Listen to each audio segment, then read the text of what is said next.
प्यारे हजूर, मैं dentistry student हूँ और मैं शादीशुदा भी हूँ और मैंने आपसे पूछना था कि हमारी डेली रूटीन में शादीशुदा हम। हो? जी शादीशुदा हो? हाँ अच्छा जी, अच्छा अच्छा, माशाल्लाह। डेंटिस्ट भी हो?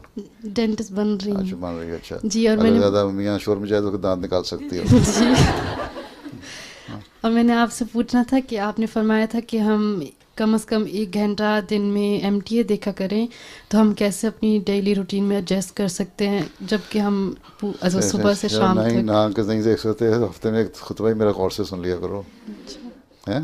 जी ठीक है। एक तो असूल हर एक के लिए नहीं होता, अपने अपने एडजस्ट करना पड़ता है। घंटा ना सी 10 मिनट 15 मिनट कोई ऐसी प्रोग्राम शेड्यूल देख लिया ना, कौन सा अच्छा है जो प्रोग्राम पसंद है उसमें देख लिया, या कम से कम हफ्ते में खुतबा इस और से सुन लिया करें, या जो मेरे प्रोग्राम बाज आते हैं फंक्शंस के वो देख लिया करें। ठीक है। जो मसरूफ़ हैं, जब मसरूफियत ख़त्म कम हो जाएगी तो फिर देख लेना। अभी तो डेंटिस्ट्री पढ़ रही हैं, शादीशुदा हैं, बच्चे भी हैं?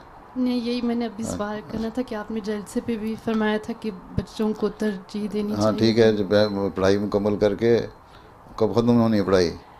तकरीबन 2.5 ईयर में इंशाल्लाह। अच्छा, फिर बाज़ लड़कियां ऐसी भी हैं जिन्होंने अपनी फैमिलियां बना ली और उसके बाद में पढ़ाई भी मुकम्मल करती रहीं। ठीक है। ठीक। चलो।